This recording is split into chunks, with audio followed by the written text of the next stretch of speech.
the Beyond Sleep Training podcast, a podcast dedicated to sharing real tales of how people have managed sleep in their family outside of sleep training culture. Because sleep looks different with a baby in the house, and because every family is different, there is no one-size-fits-all approach to take. I'd like to acknowledge the traditional custodians of the land on which this podcast is being recorded, the Kalkadoon people. I pay my respects to the elders of this nation and the many other nations our guests reside in from the past, present and emerging. We honour Australian Aboriginal and Torres Strait Islander people and the unique cultural and spiritual relationships to the land, water and seas, as well as their rich contributions to society, including the birthing and nurturing of children. And welcome back to another episode of the Beyond Sleep Training podcast. I'm your host, Carly Grubb, and this week we're lucky to have Nicole Gorring back again with us. Nicole was on our last episode. If you haven't already listened to that one, you might want to flick back and just have a listen so that you are up to date with her story, as we will be continuing on from that point today. So where we left off, we'd just been talking about your older guy and how he has always been a pretty low sleep needs kind of guy, but he also did have some complicating factors in that he has a very busy brain, so finds it hard to shut off for sleep. But then he also had ENT and allergy issues were making his sleep quality not as great as it could be as well. Yeah, that took a long time to figure that out. When we were off air earlier from that episode, we were talking about how I've actually had similar experience with my family as well. And like you say, it takes a while. It's like the picture needs to build up sometimes before you realise it's actually a thing. Yeah, you need enough things that are making you go, oh, hang on. And then it takes time to actually seek, get into specialists then when you see the specialist, they're looking for a particular pattern. So it does seem to be a somewhat drawn out affair. I'm not sure. I don't know. It's a real process. So it's interesting to know that we've had a similar one as you guys. So picking up on your story though, so the next part of your story would involve meeting your partner and then welcoming your second little boy? Yeah. So I guess for me, the thing about choosing to repartner was that I was, by the time I got to the point where I was even willing to consider dating again, I was very clear in what my parenting values were and how I was going to parent, how I was parenting. So that put me in a kind of privileged position of that I could look for somebody who was going to be on the same wavelength. And I see so many people in our group and just generally online, and they're really struggling with their partners just being on a different path to them in terms of what they think their parenting values are. And a lot of the time it's stuff that they talked about before they had kids and they thought they were on the same wavelength, and then it turns out they're not. And I can see how that would have happened with my ex, who, funnily enough, now parents the same way that I do with his son. But that was a much later thing. I don't know how much what I did influenced that, if any. But his new wife's in Beyond Sleep Training Project Group 2 and all the same groups that I'm in. And, we're actually very much on the same page. But had we still been together when Callaghan was a baby, I don't know that would have happened. I think we would have ended up on a very different path to where we both are now. Just because of the conversations that we used to have about how we planned to parent. I think, we both had these very different ideas to what reality ended up being. But with repartnering, I was in the position where I could look for somebody who was going to have the same values. And that was really important to me. And also really, I guess, a privileged place to be in. But that would definitely be my best advice to all the single parents out there, is that when you're starting to think about dating again, don't just think about attraction and romance and stuff like that. You aren't just looking for somebody for you. You are looking for somebody for your kids as well. And you need to consider how that person parents. Because if you don't, then you've got very high likelihood of ending up with somebody who's parenting very differently to you. And then um, you've got to decide what's more important to you, the relationship or your kids, and it puts you in difficult places. So, yeah. But so we were together for 2 years before we had Theo, which both of us feel is very much a very short time to be with somebody before having kids. And we were both a little bit, hesitant about that. But also, late 30s now. So kind of ticking clock. And, from my previous relationship, I guess I knew that being together a long period of time doesn't necessarily mean things are going to work out any better anyway. We were together for 9 years. So yeah, it doesn't, the short amount of time hasn't really been too much of a factor. But I think we'd been together long enough that it meant that both our older kids were very stable in how we were together as a family unit and whatever. And they were at a point where it was okay for them to bring a new baby in and it wasn't too disruptive and, throwing them out or anything like that. Yeah. So.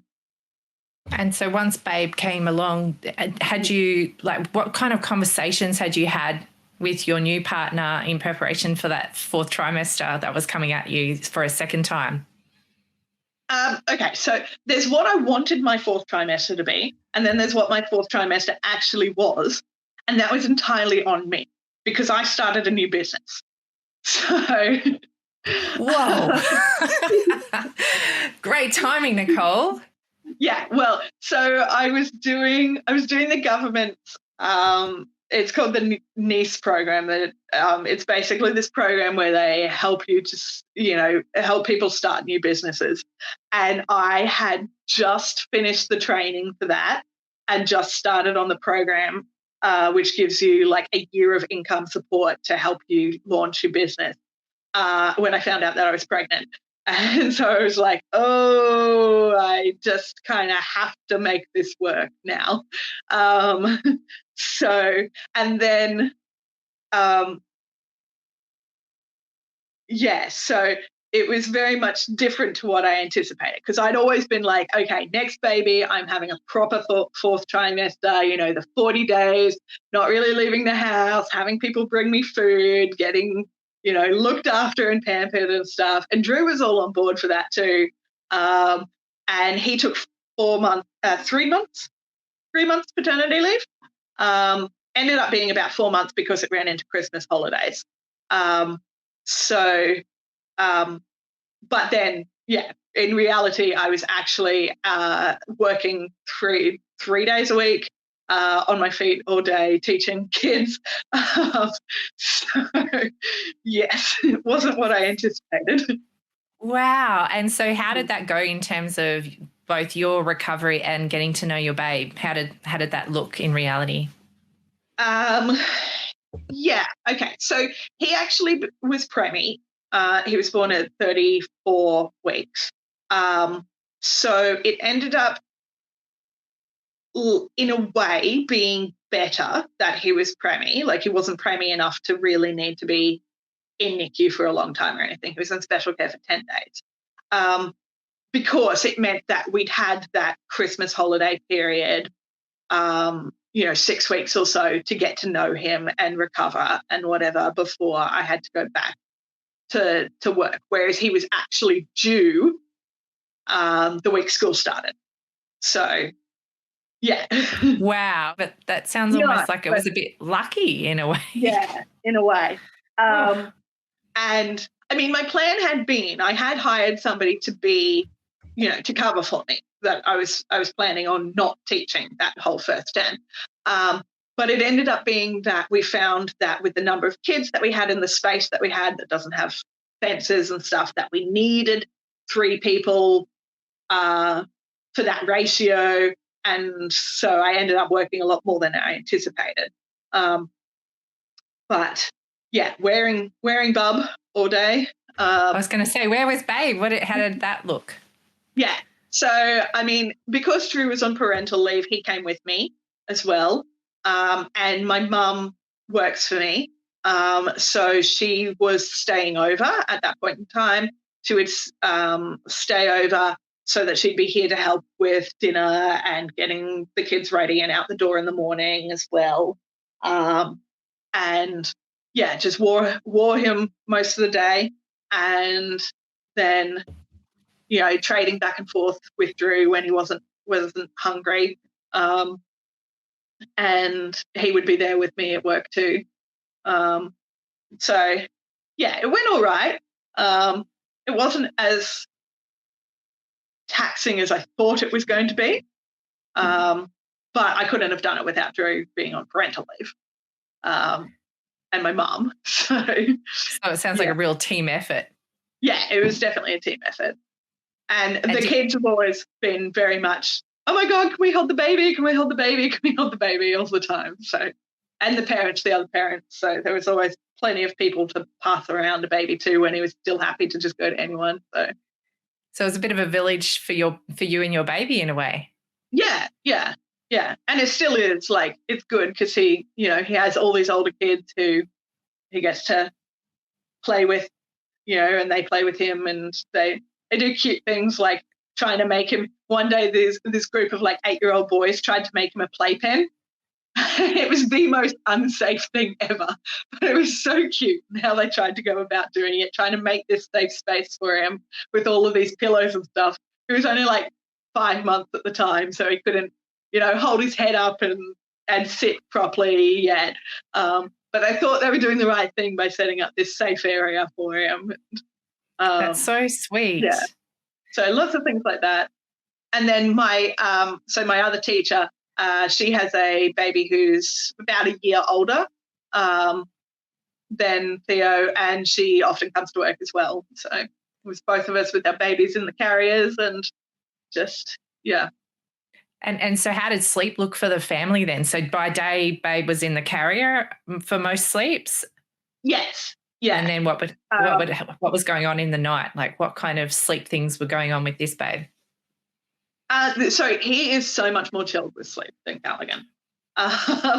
So much easier to get to sleep. Even now, like, he's been struggling with trying to drop from 2 naps to 1 nap for a few months now, and just doesn't want to nap. He's got a bit of FOMO, doesn't want to miss out on what's going on. But even that on its worst days is like Callaghan on a good day. So it's been pretty good. The first few months I was like really reluctant to talk about how good his sleep was because I didn't want to jinx it. I was like, I was just waiting for 4 months sleep regression to kick in and being like, oh, everything's going to go to shit then, but it didn't. So, I mean, he's had little bits of regression, but mostly he's pretty unicorny. What's a unicorn to you though? Because because we're used to talking about normal infant sleep and stuff like that. What would you call a unicorn? What's his night look like on a normal kind of night for him? So even as quite a small baby, he would wake up generally 3 times for the night. So I was like, yeah, that's pretty awesome.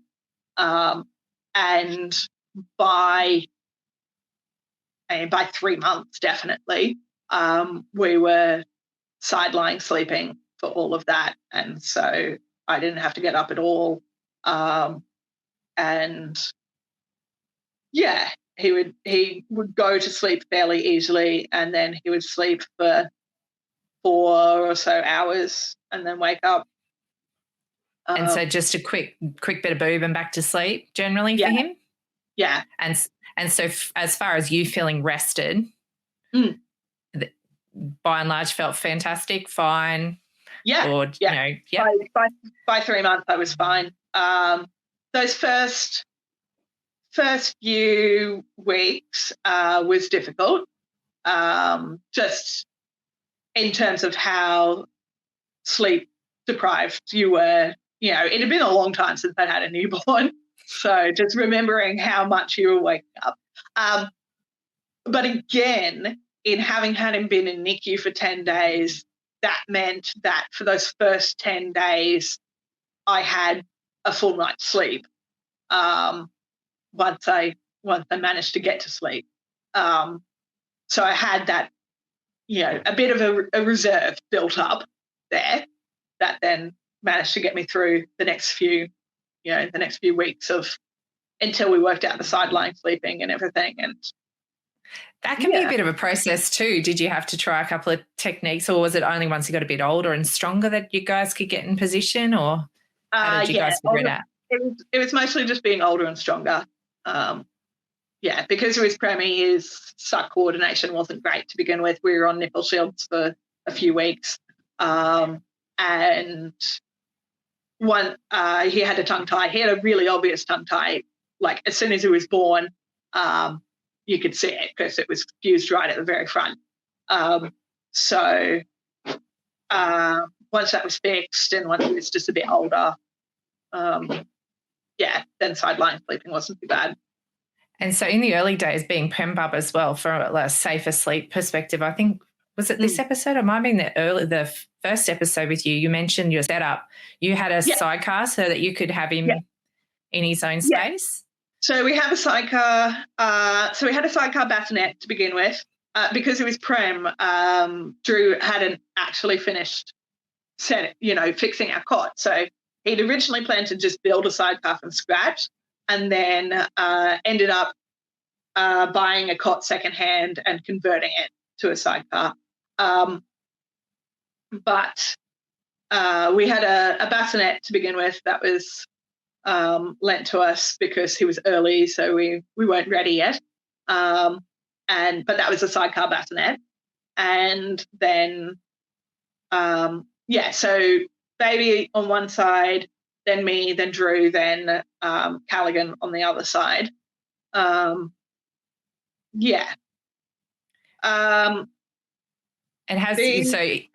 so from that setup, so it was only from bassinet onto the cot that was the only change you've had in your setup as your people have grown, or have you had any more? Yep. Yeah, no, that's the only real change that we've had. Although, like, we have another bed in a different room as well, and so sometimes we sleep in there, or what, depending on what's going on and who's here and how restless Callaghan's being and how much of the bed he's taking up and stuff like that. But I prefer to sleep in here with the sidecar, just so that there's more space that he can roll over. Once he started rolling and moving around, he does. So the first few months he didn't move very much in sleep, but now he moves around a lot. So it's good to have the sidecar that he can just go into, spread out as he needs to. Very good. Yeah. And so this time around, you weren't able to really nap during the day if you were working, but did you feel like you needed to be able to have those daytime naps as often with this baby? No, I didn't, because I was getting to sleep a lot earlier, and just, right from the beginning, co-sleeping right from the beginning. I mean, I still had naps with him on days when I wasn't working. So, yeah, I still caught up on sleep then. But I coped a lot better with the 3 days of no naps and working all day than I thought I might. I was expecting that to be pretty trashing me, but it wasn't as bad as I thought. So. And you said earlier as well that you're actually a bit of a night owl yourself, but then I just heard you mention that you now go to sleep a bit earlier. Have you had to make that adjustment to suit being able to get enough sleep with little ones? Okay. When I say earlier, I'm still talking probably 9. But yeah, I did have to kind of stop myself from staying up late doing things. Although it hasn't always been consistent. I think I've just learned to live on less sleep as a parent than what I used to, because, like the other thing too, though, is that when you're running a business, it's not just the actual hands-on, customer-facing time. It's also all of the back-end stuff, and most of that ends up being done at 10, 11 o'clock at night when the kids are asleep, and that's the only time that we can actually talk to each other and get stuff done. So, that has been a bit of a struggle, just trying to find the balance there between how many days we can manage to do that for and before things start to be burning out. Drew does a lot of it for me. So, because he's got lower sleep needs than me generally, and he often ends up being the one up till 11 at 1 at night, doing bookwork stuff, and then sleeps in the other bed so that he gets good night's sleep for the hours that he is asleep. See, that's another strategy you guys have up your sleeve. You can actually separate out to make sure that person gets a good night as well. I think it's a great tip. You hear a lot of people doing that, and I think it's something that's kind of also, apart from the family bed being more normalised, it's also that destigmatising the separation of sleeping in separate beds sometimes with the adults actually being the best way to get everybody the rest they need. Yeah, so I was actually talking to a friend the other day, and she was saying about how she's got a 6-month-old now. That's her fourth, and her eldest is the same age as Callaghan. And she was saying that when the eldest was a baby, her husband was working these rolling night shifts, so he was doing slightly different hours every day. Yuck. And it was just really not conducive to trying to get sleep with the newborn and whatever. And so they had separated into sleeping in different rooms right from as soon as she was born, if not before, because he was doing this night shift thing. And it was the way that they got the most sleep. And then now they're looking at moving. And they're, when looking at moving, they're looking at different houses with different room setups and stuff. So at the moment, she's got one of those, that picture with the IKEA beds and the big family bed with the bunks. The bunks. The bunks and stuff. She's got it set up a bit like that with her and the girls. And then hubby's in a different room. But in looking at different houses, they've been like, oh, we might have to go back to sharing a room. They're both not keen on that because they get so much better sleep without sharing a room. So, but their relationship is great. So, and they just had a fourth baby. So obviously sex is still happening. Well, this is the thing. It's like people need to be a bit creative about how they think people actually, make babies. Because I know like my husband and I, when we had, the two boys close together, there was a time when things were getting tough where we were both getting so tired, we were not good for each other in terms of like he couldn't really give me the help I needed to be able to get through the challenges as well. And so on those occasions, be like, right, you're sleeping in the spare room for the next few nights and then you're on in the morning, mate. Like you get some sleep, they're all yours in the morning. And then we would find that we'd actually then have a lot more time for each other in terms of relationship because we actually got some sleep. Exactly. So I don't really know what people think's going on in beds like when you're all tired, but I know in our house there was nothing but crankiness, certainly no action was to be had, I can tell you. So sometimes separating out actually is the best way to support the relationship.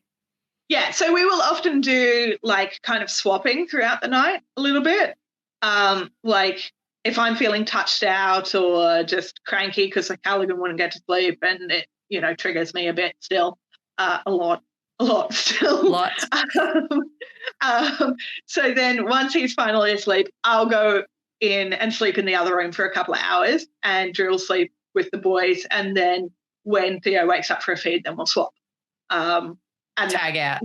Yeah, that works really well for us because then we both get, a decent chunk of sleep throughout each night. And you get some touch-free time because being touched out, that's a massive trigger for lots of people. And that's a really good tip. I don't think I ever did that enough. I tend to, on my touched out things, I'd try to figure out daytime stuff where I could have people not touching me, but that's a really good tip. I like that one. Yeah, no, it's good. It's good to be able to just have a few hours where you can take up the whole bed and you don't have to worry about anybody touching you. Starfish in the middle. That's a really good idea. People rolling on top of you, because Callaghan will start on the edge of the bed and then gradually make his way on top of you and further and further across the bed. So it's good to have that ability just to be like, nobody's touching me for a few hours. Oh, I love it. It's like protected time. Yeah. And I'm actually just looking at the time. We're actually about to round out this episode, but I will check because that's an absolutely cracking tip. We could use that as tip of the week. But I'm wondering, do you have any other tips that you'd like to give to people who are listening along? No, I can't think of any. I reckon that's probably actually not being scared to use that. Yeah. If you have that space, absolutely. Even a mattress in the lounge room, like if that's, if you don't have a spare room, getting another space that's a great way to be able to break it up, especially if you are feeling irritable and touched out. Or one of you just really, you need to have someone who can be the game face sometimes when times are tough. Yeah. So making sure that you can get the sleep. And I know some people talk about, when I spoke to Dr. Tracy Castles the other day, she was saying that her husband sleeps in another room because of his snoring. Well, that's the thing I was going to say before, is that with my ex, for most of a year, he didn't used to snore all the time. He was a bit like Callaghan, only used to snore when he was sick. And then seasonal. At some point, and then at some point in time, he just kept snoring, even when he wasn't sick. And so for the better part of a year, I mostly slept in another room because I couldn't handle the snoring. So, well, it would be a total deal breaker for me. Like Tracy was saying that they hadn't slept separately until they realized it was disrupting the babies. And she was just like, look, mate, I can't do this. And she said, but once he was gone, she realized how much better she was sleeping as well and hadn't even necessarily realized how much it had been impacting on her sleep quality also. Yeah. So, yeah. And obviously, talking of snoring again, like we did in the last episode, it is a red flag, people, even in adults. So if this is you or your partner, seeing an ENT about those snoring issues would be a great first point to do some investigations. Yeah, definitely, because it's not good for anybody's brain, whether it's a baby right through to adults, to be snoring in the night. Yeah. Anyway, I'm going to say thank you so much for coming on, Nicole. It's been wonderful hearing your story. Especially, I loved hearing about how going from a solo parent to meeting a new partner, you were able to actually take control of that side of choosing a new partner. It's a really thoughtful thing, because I know for me and my partner, it's been a huge adjustment, because for all the ideas in the world we had before we had kids and all the discussions, we talked it through. But did we have any clue what it was like to actually have children? No, we did not. So that was really great to hear. And I'm sure there'll be other solo parents listening along who think that that's a really helpful idea to keep in mind if they're actually looking at getting back onto the dating scene. So thank you very much. You're welcome. And thank you for all your incredible volunteering work you do for the Beyond Sleep Training Project. Very well. And if anyone's listening along and you're not already a part of the group, come and join us. It's free, it's peer support. And if you don't have any people around you who are imagining life without sleep training in your real life, then we can help you out with that. We'd love to have you. All right. So thank you so much, Nicole. And I'm looking forward to seeing your work in the group. Thank you. Bye. Sure. Bye. I really hope you enjoyed the podcast today. The information we discussed was just that, information only. It is not specific advice. If you take any action following something you've heard from our show today, it is important to make sure you get professional advice about your unique situation before you proceed, whether that advice be legal, financial, accounting, medical, or any other advice. Please reach out to me if you do have any questions or if there's a topic you'd really like us to be covering. And if you know somebody who'd really benefit from listening to our podcast, please be sure to pass our name along. Also, check out our free peer support group, the Beyond Sleep Training Project, and our wonderful website, www.littlesparklers.org. If you'd like even more from the show, you can join us as a patron on Patreon, and you can find a link for that in our show notes. If listening's not really your jam, we also make sure we put full episode transcripts on our Little Sparklers website for you to also enjoy, and fully captioned YouTube videos as well on our Little Sparklers channel. So thanks again for listening today. We really enjoy bringing this podcast to you.